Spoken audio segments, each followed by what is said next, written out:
So I figured it's about time I go over my favourite loadouts with each class. Since I've spent the last few months trying to encourage people to use exotics that aren't all that great, I'll now spend a bit of time discussing the specific exotics I use, and how I spec my hunter for each subclass. There's quite a few builds that I run with for both PvE and PvP, so let's get started.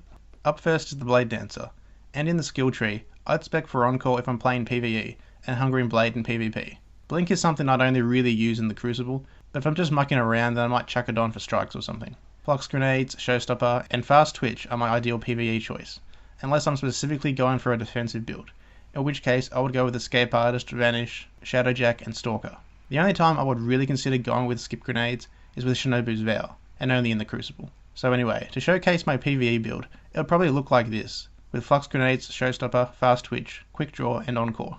Exotics I use for a Bladedancer include the Tarantella, Mask of the Third Man, and Crest of Alpha Lupi.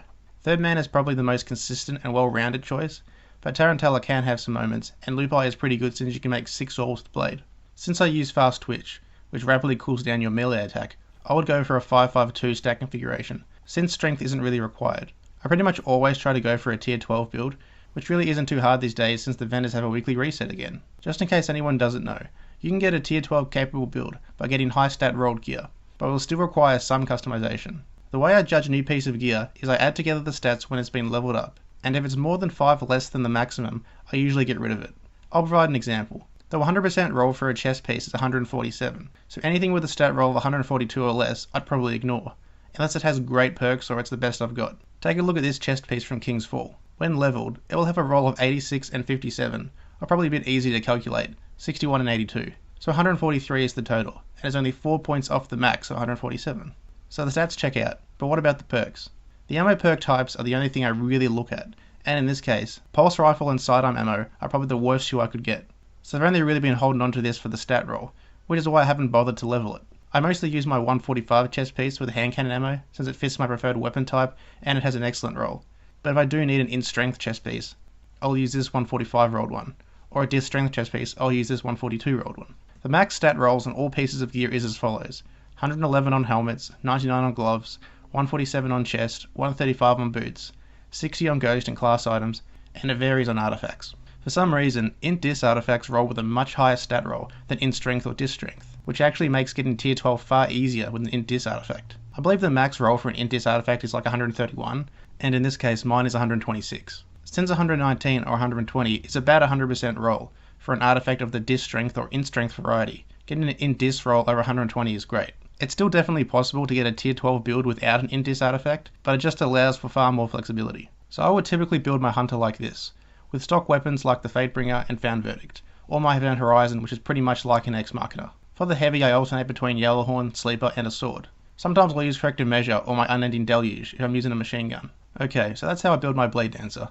Moving on to the Gunslinger. I tend to stay with the same subclass tree for both PvE and PvP. Incendiary Grenades, Triple Jump, and Deadeye are always fixed, and I'll sometimes switch up Circle of Life for Knife Juggler. I've always been a fan of Scavenger and Over the Horizon, but honestly, Chain of Woe and Gunslinger's Trance are an excellent alternative. Since Fatebringer already has Outlaw, I usually ignore Chain of Woe, and since throwing knives have always been kind of for me, I go with Over the Horizon.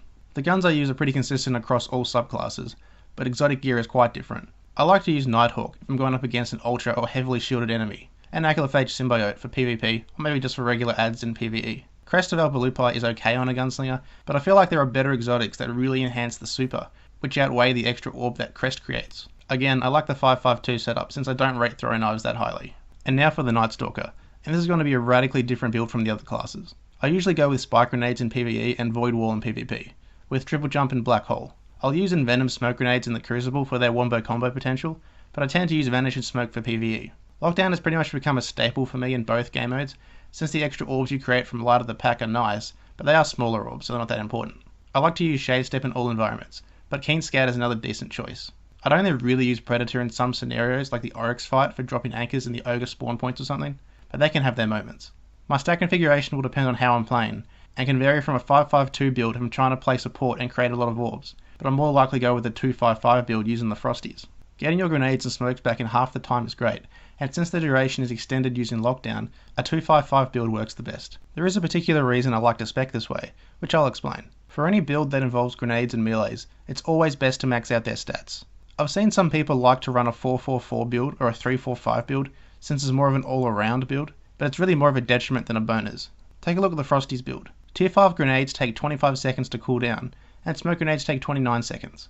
Take both of these stats down one tier, and the grenade jumps to 34 seconds, and the melee jumps to 40 seconds. So just a quick calculation, the difference between Tier 4 and Tier 5 discipline is about a 30% difference, and the smoke grenade is about a 25% difference. Now look at Tier 4 and Tier 5 intellect, 3 minutes 58 to 3 minutes 40. So what's that, 238 seconds to 220 seconds? That's not even a 10% reduction. So you can see that the difference between Tier 4 and Tier 5 is massive on discipline and strength, but not so much on intellect. Hence why I like rolling with a 2-5-5 build instead of a 4-4-4.